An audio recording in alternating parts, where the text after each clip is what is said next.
Welcome to Driven to Create, the podcast that explores the journeys of those who can't help but bring their ideas to life.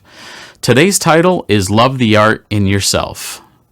Now, the full quote is love the art in yourself, not yourself in the art.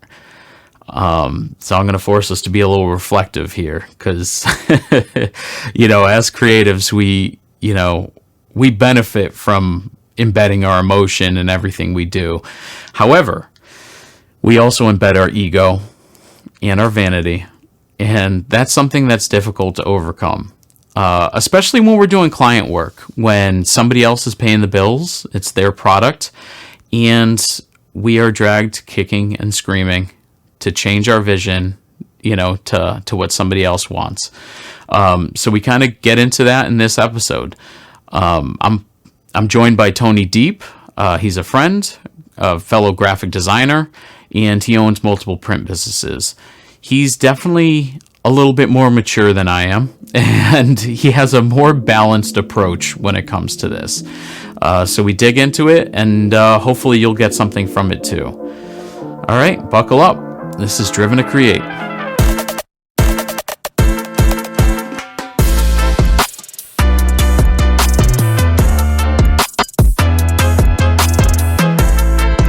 We're rolling now, so why don't you tell how we met? I mean, you remember better than me, but if we met on the mats, it's such a blur at this point. How many years ago was that? God, 4 years ago? 5 years ago? Okay, so it's like 2019-ish? Were you at my wedding? No, that's when we first met. Oh, so it was after. Yeah, because I remember you guys were talking about it all the time, and I was like, damn, this wedding sounded awesome. It was awesome. Yeah, because there was everyone had fun except for us. We had just foot the bill for everyone else's party. Yeah, I mean that's how it goes with the weddings, though, right? You just cater to everyone. Yeah. It's rigged. Yeah. So we met at Jitsu Academy, Brazilian Jiu-Jitsu. Like 4 years ago. Yeah. And I think you were choking me out, and I asked if you were graphic designers. Was I still a white belt at that point? Story. What's that? Was I still a white belt at that point? Yeah, you were a 3-stripe. 3-stripe, so very seasoned. Yeah, so I think I was a 3-stripe too. We were the same level at one point. Yeah, I still am a 3-stripe. It's like, yeah, yeah. I think anytime I meet anybody that's also creative, especially graphic designer, because I think at that point, if it was 5 years ago, I was very early on in my graphic design career, so I was always excited to meet people, and especially people that were better than me, because I just assumed anyone that was designing at that point would be better than me. Right. So that's probably why I was excited about that.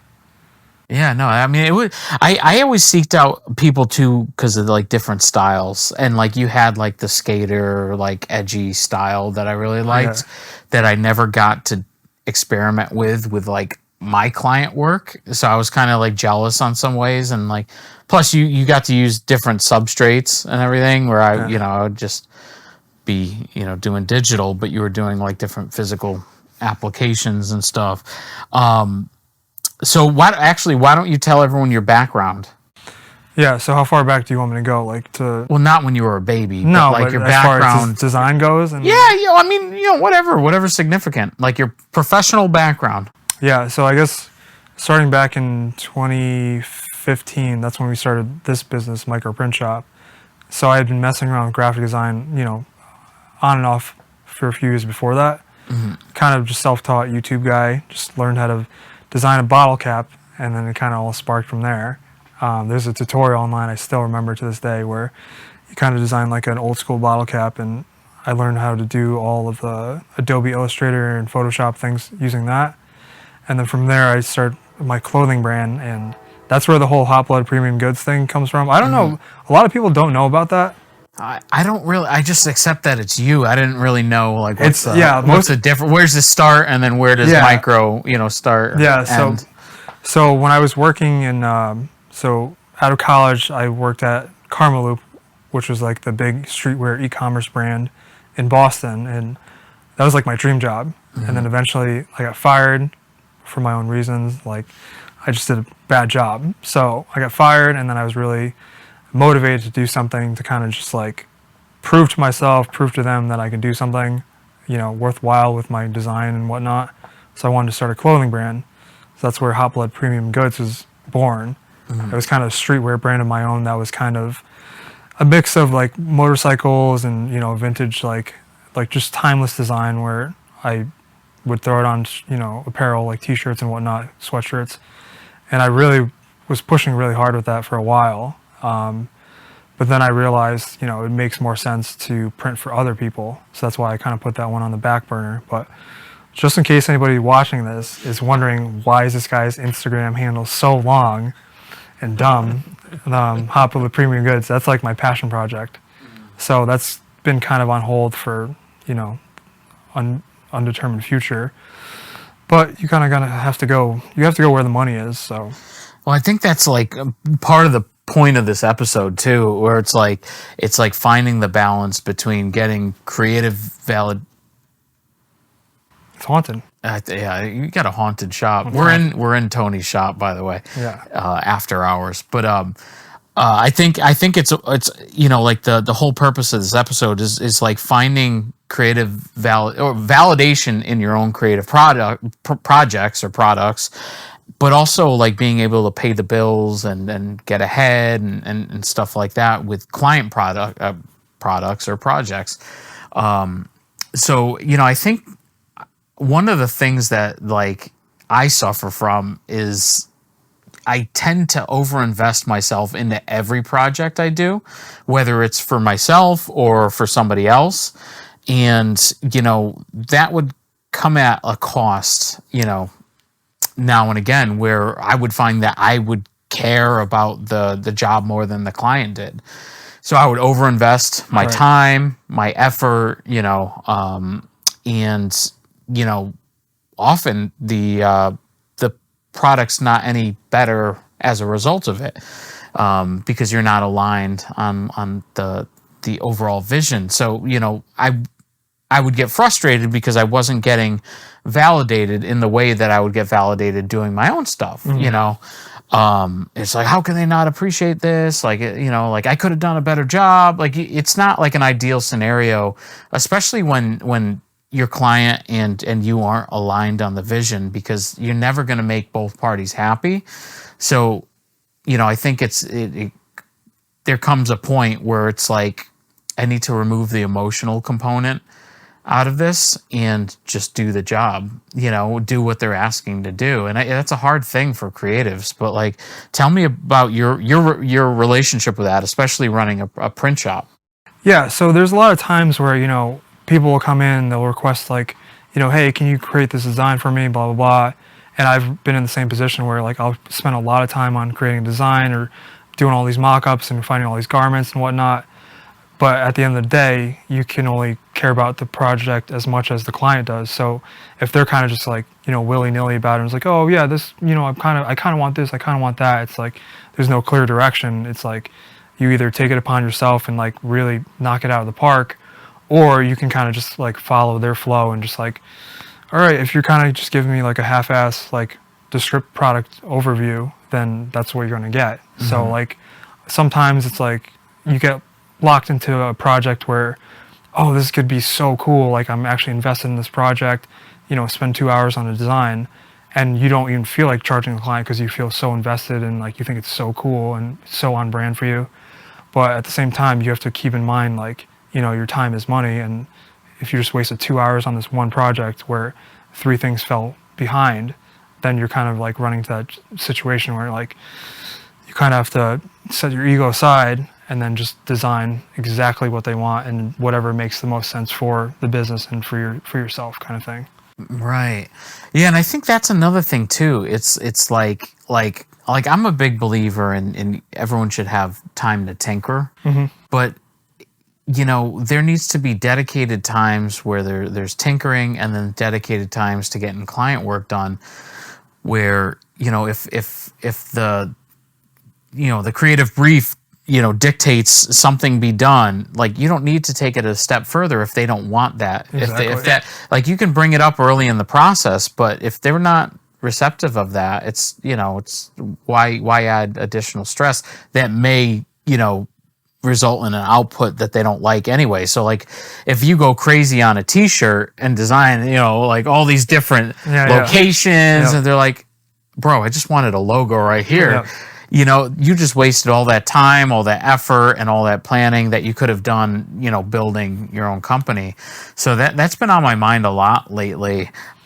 And sometimes it's the exact opposite, where someone will want, like, you know, 7 different print locations, and then you're just kind of like, you know, I could spend the time and try to figure this out, price everything out, quote, you know, create this crazy quote for you, and then the client comes back to you like, yeah, I only wanted one or 2 shirts, or it's like not even really worth the effort. You know what I mean? Right. So that's Yeah. always, it can always go either way. Yeah, no, I think that comes up a lot too, where it's like, I guess that comes down to like client communication, where, you know, if you let them know what the cost of doing something is early on, Yeah. it could save you a whole ton of time, you know, where they're like, oh no, I can't afford that. Yeah. Oh, okay. All right. Well, yeah, I'm glad we nipped this in the bud now, because you would have spent all this time doing the planning and, you know, sending estimates. And if you're so way off on the price, like you're not doing anyone any favors. So, Yeah, I don't know if you're the same way as me, but like I try to sometimes play the good guy and just like, hey, you know, if this takes like 15 minutes or less, you know, we won't charge you. And then eventually you know, you give a mouse cookie, they're going to ask for milk, kind of thing, where you give them this one little mock-up and they're like, oh, can you change this? Can you change this? And eventually it becomes this back and forth where you guys are just going back, you know, 15 emails, and it's like they just ghost you. They just disappear. Yeah. You know, like that's happened quite a bit too. yeah, I think that's the thing. Like I mentioned earlier, is like, you know, before the podcast, is if somebody asks me for help and they aren't willing to pay the full rate, like either I won't do it at all or I'll do it for free. Because if you take any money from them, it becomes a transaction. Yeah. You know, and then you have friends hating on you because, you know, like, oh, you know, Paul screwed me over, blah blah blah. And it's like, no, just paying work came through, and but like it just paid better, and I have to, you know, jump on that. Yeah. You know, so it's like doing people favors doesn't ever really do them a favor, you know. They like, so it's I've just found it easier to just do it pro bono and say, all right, like I'll give you a couple days on this, and then I got to hop on other stuff, and people generally understand. And then if somebody, you know, just ignores that, then they just don't respect your time, and then what are you doing free stuff for them anyway? Yeah, because like once the money changes hands, like the accountability comes with it as well, and they can just like they can kind of hold you to a certain like standard or whatever, like, hey, I paid you, like you should be able to do this. And usually that amount of money that's been transacted is like not as much as you would normally charge, so you're just putting yourself in this weird position. Yeah, and then you start, because it kind of turns you off to the project. So that goes into like what we're talking about, where it's like, you know, it becomes less validating because you don't want to work on it because this person's like, oh my God, I just got to get it done. You know, he paid me. I know it wasn't much. I promised him I'd get it done. I'm a man of my word. You know, and that's I can't tell you how many times those exact like phrases went through my head over the years. Yeah. And it's just like, okay, you just need to stop doing it, and you know, like, you know, just on a selective basis, do it for free or charge full rate. And if you know, just don't feel bad about what your rate is, because some people will try to make you feel bad.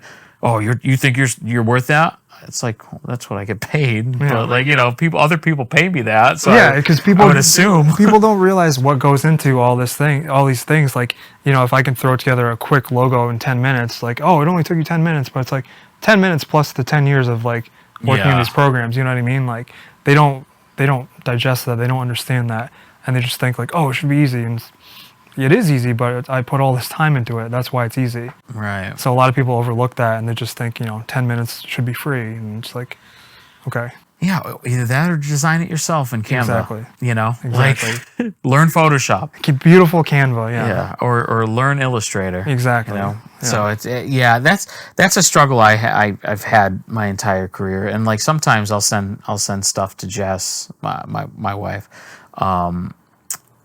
You know, I'll send her memes, like designer memes or whatever, or like video guy memes. Yep.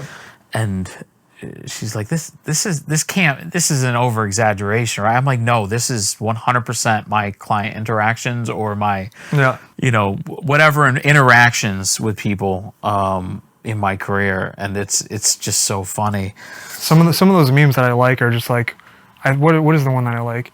Oh, the one where people, they'll tell you like, work your magic. Like, that's a good one. Oh, yeah. You're the designer, you know better. And it's like you present something to them and they're just like, that's not what I want. And it's like, okay, so I can't read minds. I don't know what's going on in your head. So I can't work my magic. I hate that one. I know. I was having a conversation with my barber yesterday because he's an artist too. Yeah. And so he does illustrations, and he had to turn down a commission because like he just couldn't see eye to eye with the prospective client. Yeah. And he wanted all these different things. He wanted to cram stuff into the composition. And I give my barber credit because he's like, listen, I can't help you. And I was like, wow, props to you. Because me, I'd be trying to figure out how I can help, and it would never work out. And like, he was just like, he's like, yeah, I just don't see what you're seeing. And I was like, oh, there's something powerful in that. Because like, even if you sound stupid, like, whatever. Like, if you can't picture what somebody else is seeing, like, you shouldn't be assumed that you're going to be able to recreate that. It takes a level of maturity to be able to say things like that. And if you work at something for years on end, and it's just like, I've never met this barber, but I have a respect for him, and I've never I don't respect him. He's a foolish man. I mean, he gives a good haircut. He does, yeah. Well, A barber artist, I've never heard about. I've been going to him since I was at Pep Boys. Really? When I was 17. Yeah. Wow. Yeah, we were little punk kids back then. Wow. Yeah. Shout out to Alex Perez. You're welcome. I need 2 free cuts after this. Alex Perez, the artist. Yeah, he's good. Yeah. But yeah, no. So I guess like one of the questions is like, how do you express your creativity inside of work for like client facing projects, and then outside of work, you can still do it in here. Yeah. No, there's a line that gets drawn, and usually, luckily, since we have the office and then home, once I get home, that's when I'm able to work on projects that are purely passion projects. But a lot of the times I try to work on things that will transcend over to the business, where like, I'll go home and I'll learn how to draw on my iPad, or learn, Adobe Premiere or After Effects, because that'll ultimately help with what I do at work. So, at this point, 8 years in, I kind of know what needs to get done at work, and I know what skills are required.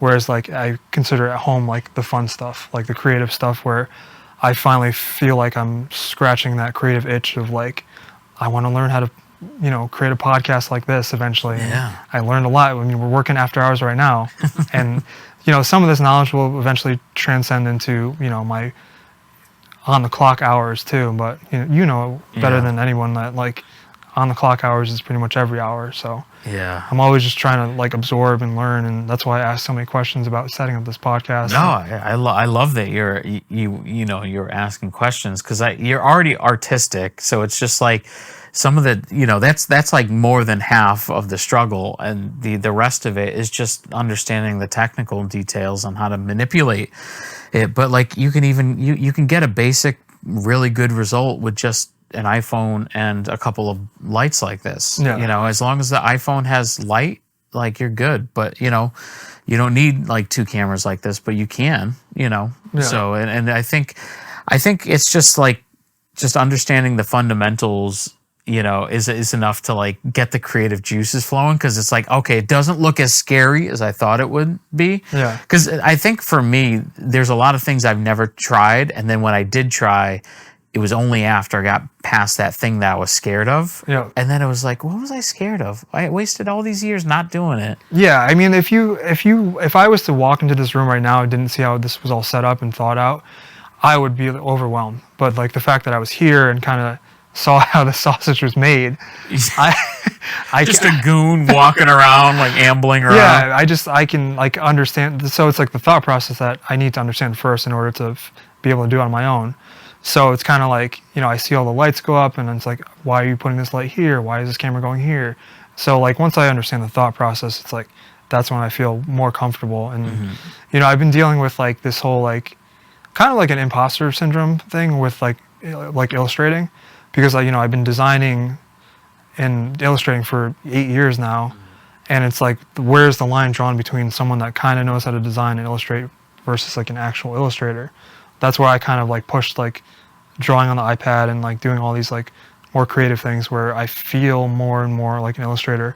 as I complete like these little drawings. They seem stupid, but it's something that will eventually lead to something. You know, you can't be good at something right away. Just, you know, it's unreasonable to think that like just hopping on it right away will yield good results. So I understand that it's going to take a long time, but you know, I think eventually I'll be able to comfortably call myself an illustrator. No, that's awesome. I mean, I've been designing for, God, 16 years now, and I still can't draw organic shapes. You know what it is for me? It's because of it's the background, like the going to college.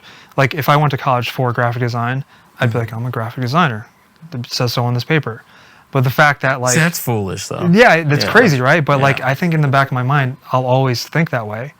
And until someone like hands me some sort of document that tells me like, hey, you're a graphic designer now, I'll always kind of like feel that way, you know what I mean? Because I don't know all the technical terms and tools. You don't need to. I mean, I've met so many creatives that don't know anything. I mean, they literally don't know anything, but they're so talented and they know what they know, like what they developed.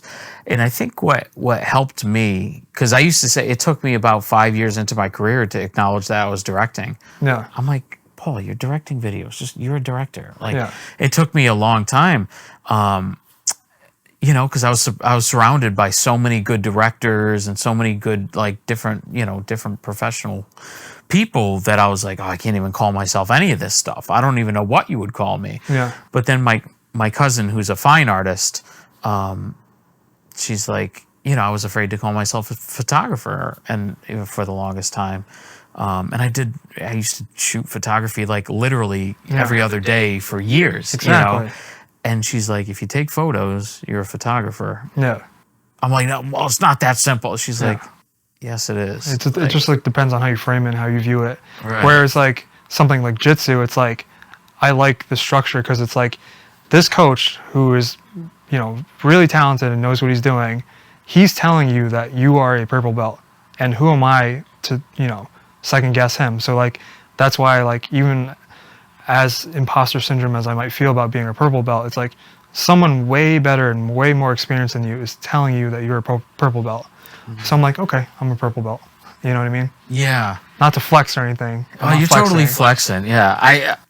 I think that it's not just that too, but it's also like, it's almost like your progress crept up on you, where it's like if you're keeping up with other purple belts or if you're beating other blue belts, it kind of sneaks up on you, and it's like... Yeah, but at the same time, though, when there's like a seasoned purple belt and you're like a beginner purple belt like me, it's just like there's still such a gap. You know, there could be two graphic designers where like we're both technically graphic designers, but this guy is designing for X, Y, and Z company, and I'm designing for my dumb sock company. I don't think it's dumb. I'm cutting that out, by the way.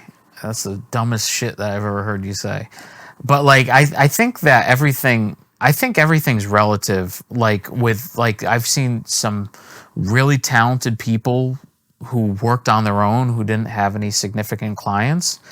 Like they had clients, but they're local and stuff like that. And then I've seen people at the top of the food chain who were at big brands who possessed almost no technical skill. And they weren't creative either. Yeah. So I don't know how they got in the position, but so it's like it's hard to tell, like, you know, I think it's like a journey into yourself. It's not, you can't compare yourself to other people, because like even like if you compared me and your design, some people would love yours better, some people would love mine. Yeah. And like you know, we're two totally different styles. Yeah, it's like apples and oranges kind of thing. Right. Yeah, so it's just like mine might be more approachable because it's like it literally looks like hand-drawn sketches. Where I like yours better than I like mine. Like when I see like the intro to your podcast with the two what is it, fireflies that are buzzing in the YouTube videos. They're moths. Moths. Yeah. When I see that, it's like I can't even fathom how to make that stuff. So it's easy. So that's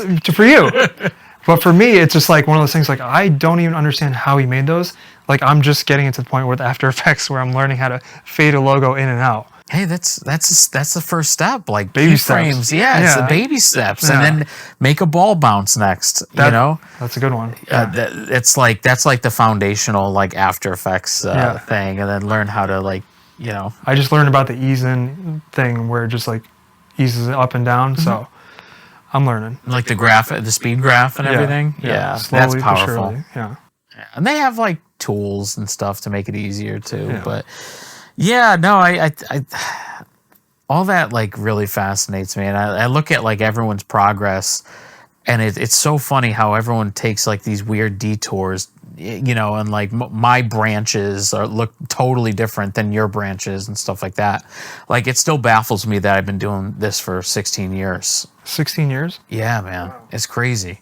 But I've been spread so thin for 16 years where I have my hands in everything. Yeah. So it's like I've become like the generalist, you know, where there's some of my peers, you could never compare yourself to them because they took a path of one, they became a specialist and they do one thing really. I have a friend, Matt, he's like a psycho. He's nuts. He's like the nutty professor. He's very stressful and he's dirty and he doesn't, you know. Yeah. But he's amazing. He's like a genius that he's a comp artist. So all he does is paint things out and tracks like footage all day long. He paints things out and he can paint anything out. But like, are you talking about physical painting or like digital like painting? Digital painting, okay. Like rotoscoping and stuff like that for VFX. I don't know what any of that is. VFX, so let's say that there's a Nike logo on your wall that you want to get rid of, but the camera's doing crazy movements and stuff. Yeah. He'll paint all that out. Okay, that makes sense. But he does it at a high level. Yeah. And he could do a lot of other things, but like he became like a super specialist at this stuff. Yeah. He won't listen to this. You know, he's mad at me right now. I'm gonna send it to him. Yeah, that's fine. Just rub some salt, you know. But you know, I look at people like him, and he became so good at one thing. Would you rather be good at one thing, or would you rather be? No, I'm happy. I have a short attention span, so it's like I like jumping from stuff, and I like having that like the full toolbox because I can take out like 50 different tools to like solve a problem. I like that. I respect specialists, but I don't have the focus that they have. I think being a business owner, you kind of have to dip your toes into everything. Yeah. Because I would never pass off like a task to one of my guys that I've never really mastered. You know what I mean? Because if you don't master it, you're kind of putting trust into this other person, just hoping that they'll do it to the best of their ability. But you want to be able to teach them how to do it and make sure the end product is like as good as if you were to do it. Yeah, that's a good point. Yeah, I think that came out of necessity too, where it's like early in my career, I would try to hire people to do like freelance jobs, and they weren't doing the quality that I thought they would need to be doing, especially for whatever I was paying them. So I'd end up doing everything myself, and that started like a vicious cycle where I would continue to do everything myself because I can at least maintain a certain quality, but it would stretch myself too thin, and then, you know, it would either take longer to get jobs done or, you know, I'd start making stupid mistakes because I was stretching myself way too thin. So it's like, I think that's a cost of the curse of entrepreneurship, where you really don't think that anyone can, you know, produce a product up to your standards. But once you find that person, though, it's a beautiful thing.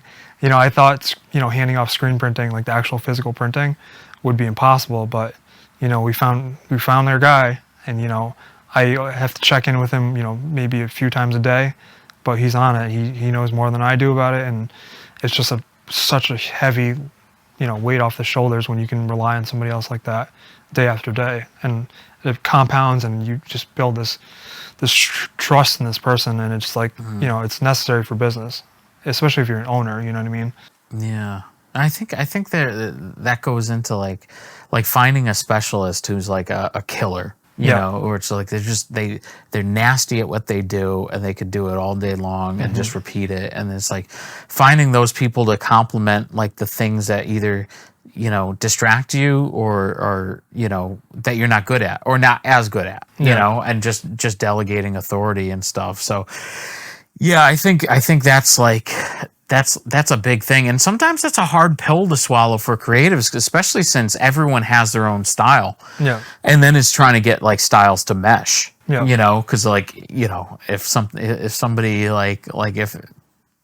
is into like, I don't know, old school tattoos and they're they're designing for a girlpreneur or whatever, like entrepreneur thing. It might not mesh that well, but that's a horrible example. But well, I mean, you always have to have the right tools for the job. Is basically I think what it boils down to. Where it's like, like this designer style is way off for this client. So like, all right, just don't pair those two together. And unfortunately, it's hard to always have the right resources for that. But if you're a well-rounded designer, you can kind of just like be good enough to cater to the needs of this person or that person. It's different for you and me because your projects are fewer and further between, but they're much bigger.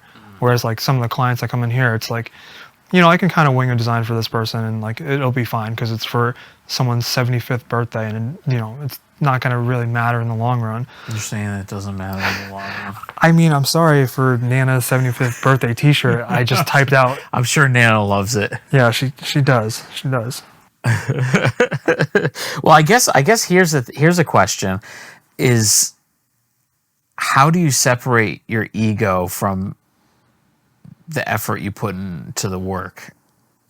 Because sometimes it's hard to like remove I know. You always want to deliver the best product, and like we always go back and forth with clients of like, this will look better, and like you kind of feel the client, and like you realize how much effort you have to put into it, and I try to put my egos aside completely when I design for clients, just because it's like this. I try to tell myself like this is not my project, this is their project, and we're just a tool to get their ideas onto a T-shirt or something like that. So I'm just kind of middlemaning these things where a lot of times we're not designing something from scratch. They're providing something to us. So it's like, it's not hard for us to, or at least for me, to like just set it aside and just like, this is what they asked for. This is what they're getting. If they want more, they can ask for more. And, most of the time we can provide that. But a lot of the times these clients that are coming in, they're not looking for like 12 hours of design time. That would be unheard of for our clients. Most of our clients just kind of like have a basic idea. We have to touch it up a little bit and then just throw it onto a T-shirt. So, if they want full design work, we've gotten to the point where, we can outsource some of that stuff to get like a final project done.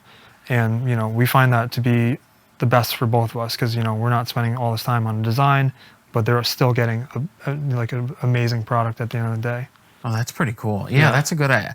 It's so smart too, because then it doesn't take away from your capabilities of actually producing. Because we're a print shop, micro print shop, not micro design shop. We just happen to know how to design. So it's one of those things where once we talk to the client, they kind of understand that, and then we still at the end of the day figure out what they want, and if it's a complex design, we've done it. We've got them made, but it would just take way too long and be way too expensive for us to sit there in front of a computer and design from scratch. And no one's ever complained about it. They get a nice design. So right, yeah. No, I think that's actually like a breath of fresh air, like hearing it from you that you're able to like separate the two things, because especially for like video people or like you have a spider on your ground and it's really gross. Or like like creating graphic designs for like brands or corporate stuff where you're expected to like we need something crazy, something great, like something great, like wow me and stuff like that, and it's just like, okay, do you have something more concrete to give me, like instead of this and I think that the customers who could communicate the most clearly about what they are looking for and like how you can help them get there, like where you're almost like a shepherd, you kind of bringing them where they need to be, instead of like dragging, kicking and screaming, because then nobody's happy. But like I think a lot of creatives that I know, including myself, we attach too much too much of ourself in the work that isn't ours. And it's like for stuff like this, like, I could do everything in my, somebody could say, listen, your podcast is garbage. I'm like, I like it, and I would still do it because like, I think I'm moving towards something. And, but if you're creating stuff for other clients, like I've struggled so many times of just, just caring too much, where feedback is almost like a personal attack, and you have to check yourself. It's like you take a step back and you're like, oh, that's actually a good idea. You know, like you kind of grit your teeth and accept that they're right. Yeah. But, you know, you're like, why are you so emotionally invested in this project that it's not yours. You were paid to do it. So just execute on it. And if that, you know, maybe it's a philosophical thing where, you know, like maybe the reason why you're mad is that you feel like you're, you know, whoring yourself out or whatever. Yeah. But, you know, then maybe find new ways for the business model. But I think for a lot of us, it's just we care so much about what we're doing and we want to make it the best thing that we've ever done, the best thing for the client that the money can afford. And when somebody doesn't like that, it's like they're just sticking in the dagger and twisting it, you know, just a little bit. I mean, whenever there's a situation like that, I just kind of think of like, you know, what would like a third party think? Like, you know, this information from the client was provided to Microprint Shop. Microprint Shop delivered this product, and it's like, if this client was very vague on what they wanted and like they just got something back that wasn't exactly what they were expecting, it's like any reasonable person would be like, they should have been more specific on what they wanted. Easy to say that. Yeah. But then if it's something very like clear cut with like, hey, this client wanted white t-shirts and we gave them black t-shirts for some reason, it's like, okay, that's clearly on us. Like, you know, I'll spend the time and effort to like fix that problem. But, you know, sometimes it's too vague and like people will just think that you're mind readers. So, and they want you to work your magic. Yeah. So. Yeah, there's no magic here. It's just hard work. Hard work and effort. Just hard work, ink, and, you know, squeegees back there. Yeah, exactly. So I guess, you know, because like there's that adage, one for the meal, one for the reel, at least in video production. Yeah. So it means that one goes towards paying the bills, one goes towards your demo reel, which is like, you know, hopefully what you would get future work from is like what you know, you're emulating. So I guess, you know, for me, that was definitely, I'm taking a more balanced approach like nowadays, but in the past, like we would definitely, you know, do that and, you know, but I think that there's a way to blend, like, I think by removing emotion, you can do these projects for clients without getting too invested in like the feeling of it all, but still produce great work. Like, you know, I don't think that they're intrinsically linked. Like the emotional investment / I think you can execute on a high technical, you know, aspects. So, like, you know what I'm saying? It's like, I think there's an example that I've been actually thinking of as you're saying this, like, where, you know, one of my clients, they wanted like a variation of their logo created, and it's like, for me, it's like usually my first thought is like, let's get some stock like vector art and just like kind of throw it on there. But then now that I'm like learning how to illustrate, it's like, okay, I can try to find something, or I can draw it from scratch, which is where the whole validation thing comes into play, where it's like, I know once I see this new design, you know, printed on a shirt or whatever, I'm going to be more proud of it because I know I just, you know, designed that from scratch, these elements. Maybe not the whole design, but like whatever I used to create the new variation of it, I designed it from scratch, and like that, you know, makes me feel more validated, and that makes me feel more willing to push this product onto this person. And, you know, at the end of the day, it's like, yes, I could have saved time and just used the vector artwork and they would have never known. But, you know, at the end of the day, it's like you kind of have to enjoy what you do, and that's why, you know, sometimes I'll do that, like if it makes sense, like time-wise. Yeah, so maybe the answer is a case-by-case basis, because I think like one of the issues that I would have is every single project in my early career would be like every project I'm getting better. You know, like that was like my mantra. I get better with every project, you know. But there's some projects, and, you know, like I was lucky to have a mentor who was like, you know, sometimes he told me, he's like, sometimes you just need to shut up and do the work. You know, he's like, maybe they're not hiring you for your input. They just want the output. And I was like, Yeah. Oh, that hurts to hear, because you would think that Yeah. that somebody would want to hire you for your expertise, but no, there's some people who just want to hire to get something done. Yeah. And goodbye. That's why it makes me think of like my clothing brand, the Hot Blood Premium Goods thing. My one of my taglines was like work harder, and it's just like a lot of people are like, oh, don't you want to work smarter? And it's like, yeah, you do, but you have to know how to work hard in order to work smart. So it's like there's no shortcuts, you know what I mean? Like you have to put in the work, and then eventually you become smart enough to figure out how to avoid it in the future, or your workarounds and like how to be more efficient and whatnot. So it's like, right. Sometimes you want to just do the work and create this like great, final product, and then sometimes you're working smarter and you're like, oh, I can just grab this vector artwork or something like that, and they'll never know. Right. So it's a case by case thing. Yeah, yeah. So it sounds like what you were saying is that like when you say working hard, you're basically saying through application you gain experience, right. and experience leads you to more resources to save time later and work easier on yourself. Yeah, that makes a lot of sense. Yeah, that's a nice way. Yeah, because a lot of people are looking for hacks and like quick ways to do whatever, and it's like, yes, those are short term, but like once those things don't work, you don't know how to fix the problem because you never put the work in. Right. So like putting the work in, you learn how all these systems work, how all these programs work. So by doing that, once something breaks, you know how to fix it. So that's kind of like been my mentality lately. No, that's awesome. Yeah. I think that's really important. You have a much more mature approach than me or any of my other friends. Yeah. So I guess so I think one thing that really happened that helped with me and Tori, not me and Tony. Tori. The mythical Tori. The mythical Tori is sorry, I had a phone call.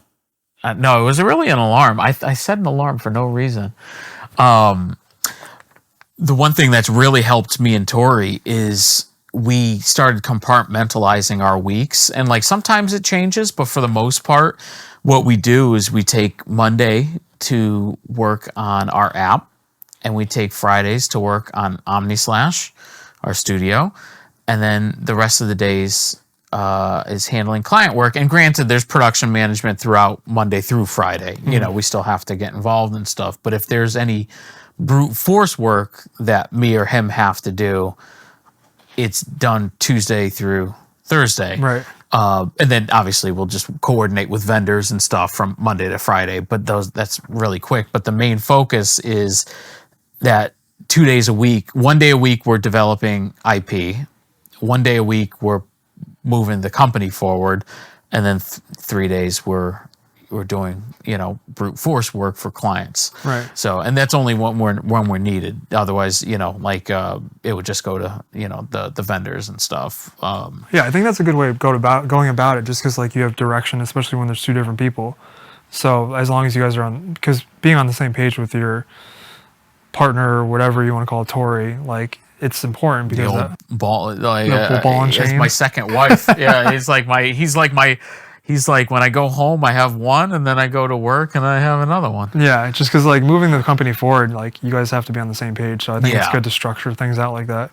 So yeah, it was actually like because I think a couple of years back I started talking about I heard on a podcast or something somebody talking about tiger time, that if like you interrupt them in that time, they'll claw your face off. Oh. So I started doing tiger time, and like it really works well for us. So unless there's a pressing matter for a client, I don't talk to Tori until 10 a.m. Yeah. So I'll have from 7 a.m. to 10 a.m. every single day to get work done with zero interruptions. Yeah.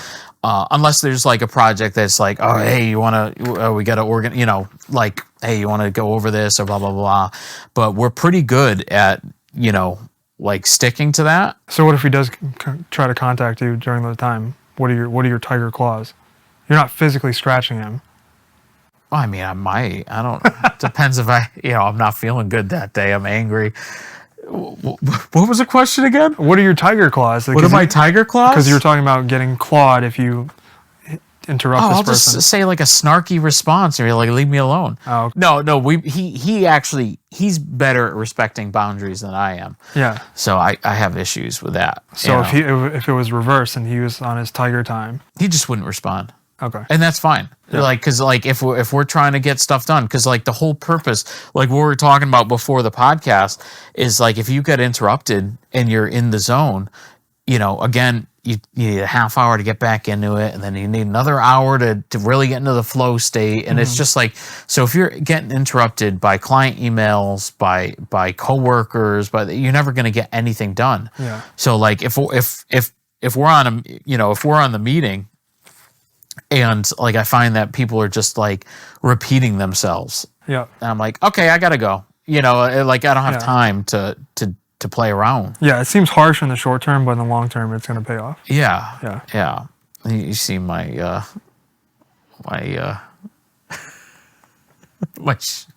what is it? My stabbing. What? You're stabbing? I feel like I should know what you're talking about, but I don't. No, when you were saying that I was stressing you out because you wouldn't move fast enough when I'll tell you to set up the camera and stuff. Yeah. But I didn't mean to. But, what would you call that? Prodding? I don't know. Prodding? Yeah, prodding. I don't know why I said stabbing. Stabbing sounds so much more violent. Yeah, it does. Or like sexual. Yeah. Paul is putting me to work. Yeah, well, setting up the cameras with the tripod. You want free promotion. You're gonna put in that work. But yeah, no. So the tiger time has like really helped us out. Even Tori, he's got this dog, like high maintenance little dog or something, and he does lunch with her. He'll spend like a half hour or 45 minutes, and that's like his lunch every day with the dog. And like I don't understand it, but I respect it because it's like he found something that works for him, and then the dog's happy, it gets all the energy out, and it just makes things so much easier. But it's part of his routine. So we really started setting up these routines, and then it leads to like managing expectations, because if you're already expecting that, oh, listen, we just need to bang this job out and move on. Mm-hmm. That's different than going in with the expectation of, I need to make this the best thing I've ever done for every client, for every project, and then you getting disappointed. So now, like I obviously look forward to all the work that we do, because like, I love doing this stuff. Even if it's something that would otherwise be boring, I still find little things in it to appreciate it, but it gives me a reason to look forward to Mondays and Fridays. Yeah. And it's like, oh man, like because like I'm writing a AI script writing app. What is that whole app thing about? Like, what are you doing with it? Is it secret? No, it's not a secret. It's I'm trying to like abstract away the difficulty in using like Chat GPT, because like you have to get crafty with like prompts and stuff, and like Mid Journey. So I'm basically taking all that and making it simple. Me and Tori are basically building a brand around it, and we're also so we're going to be direct to consumer with the script writing software for like content creators and stuff like that, because it'd be super helpful. But we're also going to integrate it into all of our OmniSlash processes for our clients. So so every client will have access to like the AI script writing, and it's not designed to replace us writing the scripts. It just serves as like a nice base, and then we can refine as we go. Because I think that's like, I think that's the answer is like humans and machines. But like again, I digress. But I look forward to like the Epically day. We call it Epically. Yeah. So it's epically.ai is the software. And it works really good too. It outputs in like a 2-column like script format, like marketing script format, and everything works really well. But it's those things that re-energize me. Yeah. And not like we're going through a rebrand or like a brand refresh for OmniSlash right now. And, really cleaning up all the design stuff. I'm making new brand guidelines for us and everything. And, it's so refreshing because it's like I can do whatever I want. Of course, I have to like listen to Tori half the time because I'm like, "Do you like this?" You know, and then he's like, "Oh, I'm not sure." You know, so then we'll go and work together to like hone the design. The one thing I do like about the checks and balances thing, it's like if you bounce ideas off somebody, like they can kind of like see things that you might have missed or overlooked. You know, you could be staring at something for hours and then they might just walk up and be like, "Oh, that's wrong." And it's Right. like, I'm glad that person's there, you know? Yeah, and Tori's really good at that. Like, you know, if something feels wrong, like his gut is generally, I would say, right, you know, generally speaking. Generally. And, you know, I think the hardest part is just communicating what doesn't feel right. And that, you know, that it's difficult for a lot of creatives to like be able to like communicate what feels off. Yeah. Like even if, you know, they can still communicate better than non-creatives. It'd be like, oh, you know, like push the saturation towards this or move the hue towards this. But even sometimes like they might not know why, you know, like the composition just doesn't feel balanced or they're like, I don't know, maybe could you try moving it here? Or, you know, like, so it's much more helpful from creatives than non-creatives because non-creatives are like, can you make it pop? It's like, define pop. That's another one. I'm gonna pop you in the head if you say that one more time to me. Can you make it pop? Or like, can you make the logo bigger? Is always like a pet peeve of mine. It's like the logo does not need to be bigger. You just feel like it's not being brand reflective. Like, let's dig into the psychology of this. Yeah. You know, but yeah. Apple alarm clocks just keep going off and off and off and off. Sorry. It's not an actual phone call. It's just an app. It's an alarm. No, it's just an alarm. And it said never mind. So I don't even know what that means. I probably had a reason for the alarm. I was probably expecting to be home by now, you know. But like I think that's the thing is like, and that goes back to the title of the episode, which is love the art in yourself, not yourself in the art. So it's removing your ego from the art and you're good with these titles. I want them to sound like TV show titles or like movies or like something profound. Yeah. But I'm afraid that people think that I have like a religious podcast or something. And I'm like, that's at the top of my mind. It's like driven to create. And then there's like just these vague, like, you know, ethereal titles. I'm like, I wonder if people think I have a religious podcast. Like, this is for creative professionals, people who make things, but religiously. No, religiously. Yeah. Well, yeah. Yeah. So what else I got here? I think we covered a lot of good stuff.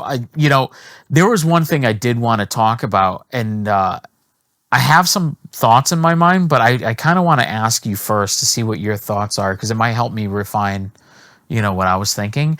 But like here at Micro Print Shop or Hot Blood Premium Goods. Hot Blooded. Yeah, I get Hot that one Blood a lot. Premium Goods. My bad. Yeah. Or like anything that you do where you're surrounded by other creative people. Like, how do you create a culture of like creativity and like innovation? Like, how do you get people excited and stay that way? You know, I have some thoughts. I don't know if they're right or not, but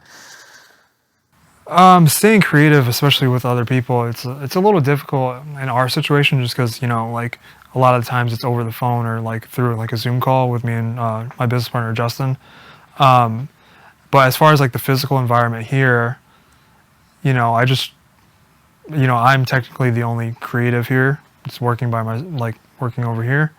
So as long as I can like zone in and like, you know, be minimally distracted, then that's like the best I can do. As far as like the Hot Blood thing goes and like any side projects, that's all, you know, at home on my couch, just like crushing the iPad. So that's easy to create a conducive environment, just because, you know, there's usually no one home. It's quiet. You know, the lights are perfect. The TV may be on or off. You know, like just creating that environment that like is just like perfect for creating. So, you know, I think everyone can kind of picture in their head their, you know, an environment that would be their happy place or whatever. So, and that could be multiple places too. There could be a spot on the couch. There could be a spot in the studio. I just built a new like table so I can work in the studio when it's like warm out. I have a table upstairs, like, That's awesome. Yeah, I don't think it doesn't take that much to find your space. But whatever it takes to get locked in, I think over time you kind of figure it out. I preferably like to design after I've taken a 1 hour nap. It's a weird thing. Really? Yeah, I just feel so fresh when I wake up, and as long as I know there's nothing going on the rest of the night, I am very big on like FOMO, like fear of missing out. Like as soon as someone texts me like, hey, do you want to go do this? It's like, yeah. But, so like sometimes it takes a lot for me to get zoned in, but it's not too hard. Yeah. That's interesting about like about finding your environment. Yeah. I'm wondering if like you can extrapolate that into like into more of a metaphysical realm too, where it's like you could set yourself up for maybe not a physical environment, but like a series of conditions that put you in a good like what we're doing with Tiger Time or doing Mondays and Fridays, like those conditions. Maybe we're getting so much more done and we're keeping the gas tank full longer because we're putting those conditions on. Yeah. And it's stupid. It's like a simple little thing, like you're putting a Slack away message saying with a little cat, or whatever, or setting those days where it's like, no, you just fight the urge. Yeah. You're gonna want to spread yourself so thin. Yeah. Just accomplish some things. On that one thing that the day's for before you move on. I remember I actually had a specific event or time in mind where we're talking about conditions, like sounds kind of crazy, but like I remember it was a Saturday, so I wasn't working. There was a snowstorm, so I couldn't go outside or do anything. Kat was working, so she wasn't home. And I had already finished the laundry. I finished shoveling the driveway. Literally, like nothing else to do. I meal prepped. I got my nap in, and I was like, I literally have nothing to do. My mind is clear. I have no tasks for the rest of the day, and I think that's when I created like some doodle or drawing or whatever that I've been like putting up, on the back burner for a while. But like, it sounds extreme, but like those are the kind of situations where like I thrive and like having my mind clear enough to like create something. No, that's really interesting. It's very like Zen. I like that. It's like everything lined up perfectly, and I was like, all right. You have such a healthier perspective on stuff because my mind is like a storm, and it just doesn't stop. And it's like, yeah. So it's I think that's like the ideal scenario. It's like removing the distractions. Yeah. And removing like any sense of time, because like time, like I'm always in a rush to do things, and we're like, I only have 2 hours to do this, but you're already imposing like impossible things on yourself that you're trying to design into this small box, or you're trying to create something that it's just like, what if you have absolutely nothing to do? And I don't know if that's realistic for me anymore. I think anyone, anyone with a family, but anyone in their 30s, like there's no like time to do nothing. Like there's like free time, and then there's like free time. This is the way I view it. Free time is like, I have time to like go to the gym or like do the laundry. Free time is kind of like what I was just talking about, where everything is done within reason. And like that's when, like, I don't remember the last time I was bored. Like, it's kind of a weird thought, right? I hate you. You know what I mean? Like I don't remember the last time I was bored. Like I try to think about it, but there's always something that could be done or some project that could be worked on. But I think that's the biggest difference between being in your 30s and like your 20s. Like 20s, you still have the opportunity to be bored and like sit on the couch and just like not know what to do. Like there's still time to sit on the couch now, but it's more of like a necessity of relaxation, not like I have nothing to do, I'm just going to sit on the couch. Right. So same action, but different reasoning. So you're basically saying die young and save yourself. Yeah, just once you're out of your 20s. Brand new. Love brand new. Oh man, we covered a lot of cool things. I think that like for me, like what I'm trying to foster in OmniSlash and with me and Tori and anyone that works with us is that, like, you know, there's 3 points. So I wrote this down earlier, even though I know this, but I wrote this down because I'm trying to drive it in, because I'm trying to, like, really dive into the fundamental of, like, what this stuff means. But, like, creating a culture of creativity. You have self-directed. Self-directed is like the word that just stuck out in my head. It's like self-directed team members who have a seat at the table. So it's like people who have a voice and can do things on their own. Yeah. Which is sometimes it's tough to find that, you know, and it's tough for people to have the, you know, the courage to do that, because, like, you know, failing is generally frowned upon. Dedicated time to create with loose constraints. So like us with our Mondays and Fridays or Tiger time. Yeah. I like the phrase you used earlier too, the tinker time. Tinker time. Yeah. Encourage tinkering. That's what it says? But my third bullet point is encourage tinkering, license to fail. Yeah. And, you know, obviously you don't want to fail on a client project. So you want to execute at the highest level when it matters. Yeah. But you should have time during the week or during the month. There's dedicated days where you're just tinkering. Yeah. Oh, you got a ghost train? No, it's a real train. Oh, okay. That's the one that goes right by Jitsu. Oh, really? Yeah. Oh, that loud one, yeah. Yeah, like all trains. Well, I was playing Red Dead Redemption last night, and I robbed a train, so I've heard a lot about that game. Oh, it's good. I want to start playing games, but It's time consuming. I need that free time. No, and that's the thing is, like, you know, I found that I would give myself an option. I mean, like, you can play 1 hour of PlayStation before bed, or you can code this new thing or go and, you know, design something silly in 3D. And I've been picking, like, the work stuff, like the creative stuff. But, like, that just shows that I have that yearning for, like, the creative expression. And like, I found creative expression through coding. I found it through 3D, video, photography, graphic design. Like, it's everywhere. So it's just like, I found it through electronics. I got into electronics, and I made Jess a parking sensor. Really? You made one? I did, yeah. But it works, but it's just a breadboard with, like, a whole bunch of stuff on it, a couple sensors, and but Jess wants, like, she wants me to build, like, a little stoplight, you know. But it would have been built already, except that the lenses for the stoplight are, like, super expensive, because I wanted to find, like, a 3 or 4 inch lens. I think the normal stoplights are, like, 8-inch lenses. Okay. But all the wiring, like, I wrote the program. It really wasn't bad with Arduino. Like, it's not hard. And, you know, it's a sensor where it's like ultrasonic, you know, and then as the distance gets shorter, the beeps. I put a little buzzer on it. So this is like for inside the garage, I'm assuming. Yeah, it's stupid, but, you know, that's cool. Man. That's cool. But, like, I've been finding, like, creativity through all these different things that you would, you know, wiring up a breadboard doesn't sound. And I didn't know electronics before. I bought, like, $100 kit with, like, Christmas Amazon gift cards. And it just has all these different sensors, and it's got, like, PDFs of tutorials that are just, the English is poorly translated. It's amazing, you know? That's crazy. You and I are very different people. I would never think to, like, wire up or whatever, create a stop sensor.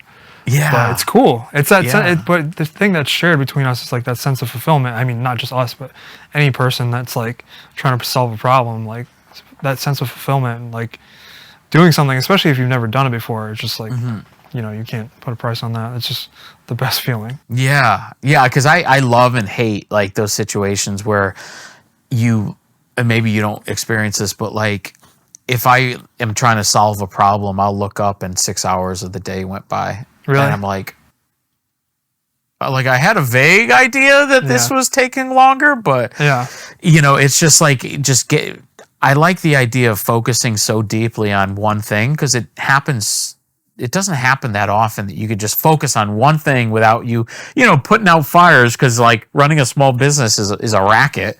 Yeah. Like, the whole, like, it's a lie, it's like, oh yeah, it gets freedom and you've never been a slave more, Yeah. It's like the golden handcuffs kind of the golden handcuffs. Yeah. And that's like, but I wouldn't have any other way. Yeah. But it is like, the 40-hour work week, and a 9-to-5 job with a check every Friday. I mean, that sounds amazing. Yeah. I'm like, man, I should get a job at Bed Bath & Beyond, but then they went out of business, so that hope went, That job, that'd be fun. Yeah. Just cruising the aisles and seeing all the as seen on TV stuff. Oh God, that would drive me nuts. But yeah, so I mean, no, it's interesting to hear about like how your brain works with this stuff and how mine does, because then Tori's different than others, and then like the guys that are working with you and the other vendors that I work with, they all have different styles and they all have different ways of processing like their fulfillment and stuff like that. So it's fascinating, and I definitely want to find what works for me, and like I feel like after so long, like, I'm definitely on the right track now, but it's taken a long time of just, grinding to like, get it kind of life beats it out of you. And then you have to fall back in love with it. And I think that's where the bond gets stronger, where it's like, it's, like you kind of have to be challenged on your beliefs before you can really, see the religious podcast, apparently. Nice tie-in. Yeah, you like that? Yeah. So what do you want to plug here? What do I want to plug here? So obviously micro print shop, that's where we are right now. Screen printing, embroidery, apparel decoration. Function socks, we do, those funny cat socks where you put your cat's face on the socks. Where can they buy those? You can buy those on Amazon, our website, functionsocks.com. Hot Blood Premium Goods is still dead, so you'll see it eventually. Okay, so just ignore Hot Blood for now. No, it's my thing. It's my baby. Well, it's his baby. He'll get back to it. We'll get back. Go to Function Socks for now, and then go to Function Hot Blood Socks. in like 10 years. Yeah, Function Socks and then Micro Print Shop are the two. We're not going to have blood in 10 years, and then it's going to be like this esoteric. What are we going to have? Like robot oil or something. Same idea. Hot oil. Motor oil. Yeah. Okay, yeah, and micro print shop. Yep, you got all that. Okay, Yep. you done with your little?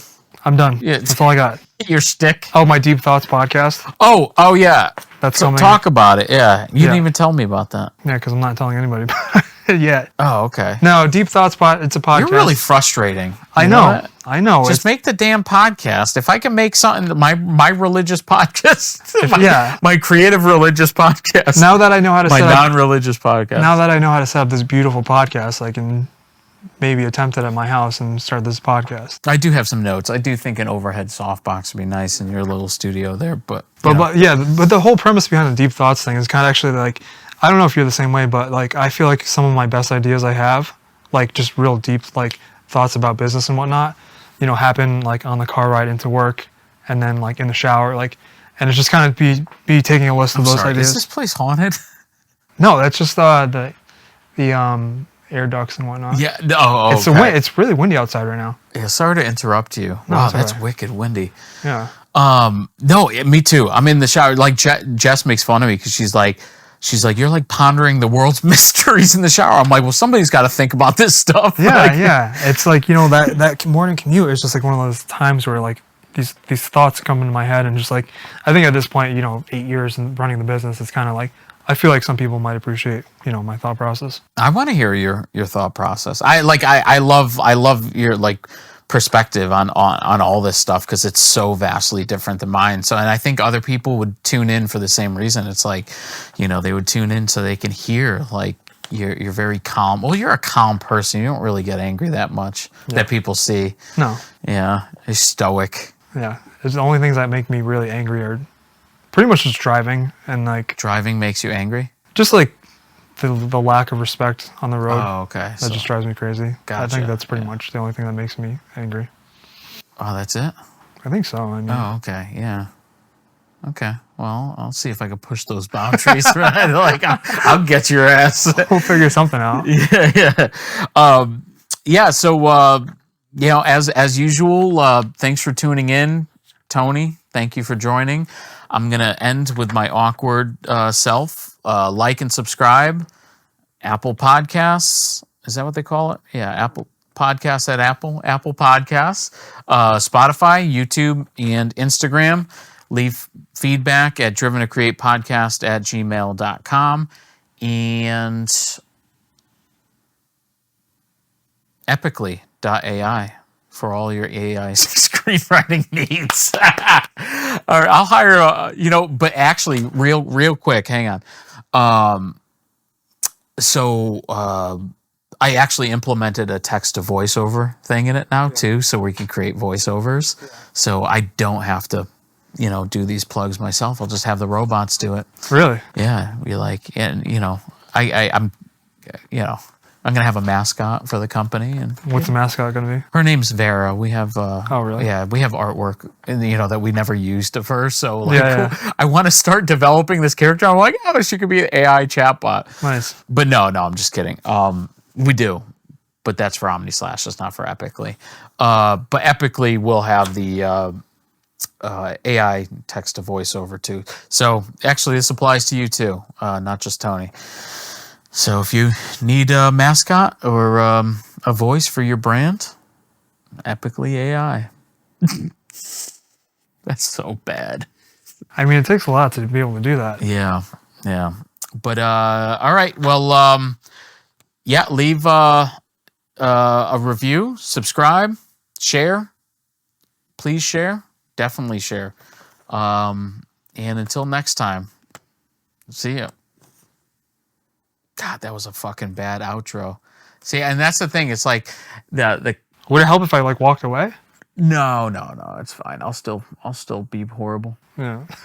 I might leave this up, because this is like real shit. Yeah, I mean, looking down the barrel is pretty intimidating, especially when you're asking for something, when you're asking of something from somebody. Just talking down the barrel is not bad, but it's asking for something is a whole nother thing. Right. And that was the solo podcast that I did, that one solo episode. That was a good podcast. Really? Yeah. Oh, thanks. I mean, it was really hard, looking down the barrel of and trying to connect, because even when I do these episodes over Zoom, I'll still set up my my teleprompter in front of my camera. So I'll actually see my iPad screen. So I'll see the other person. Yeah. So it's easy to form the connections, but when you're just looking at this that's tough. Stupid object. Yeah. It's really hard. But I kind of want to shine a light into the process, seeing how the sausage gets made too, because I think everyone should create podcasts, and I'll probably leave this in the podcast episode. I'm dead serious. Yeah. I'm not going to cut it out, because I feel like people should hear that, of how things go into it. And, I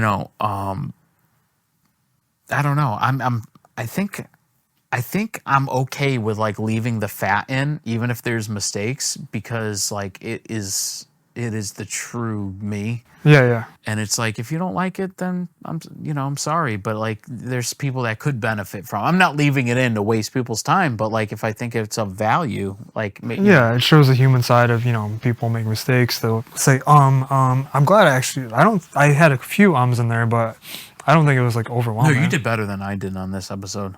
I was psyching myself out because I thought you were nervous, so I was getting more nervous. At the beginning I was nervous, but then as soon as I only got nervous when I could see in your eyes where I was starting to either drag on or starting to lose it a little bit. You kind of see that person do one of those you got it, you're doing so good. No, you were doing good. You were doing really good. Yeah. Yeah, I think I overthought some of the episode, but I think there's some good snippets in there. Okay, let's cut this shit. I gotta get the hell out of here. Those are really what's it called? I gotta get Taco Bell.